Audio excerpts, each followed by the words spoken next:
everyone, welcome back to Sunny Life channel. Thank you so much guys for tuning in. I'm here to update you of what is going to happen on the river from the 15th to the 19th of June 2020. On Monday, Dimpo faces more terrible consequences for her actions.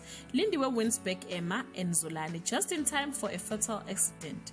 On Tuesday, Kedibone has an encounter which surprises her, and the Dikanas are distraught after their holiday goes south.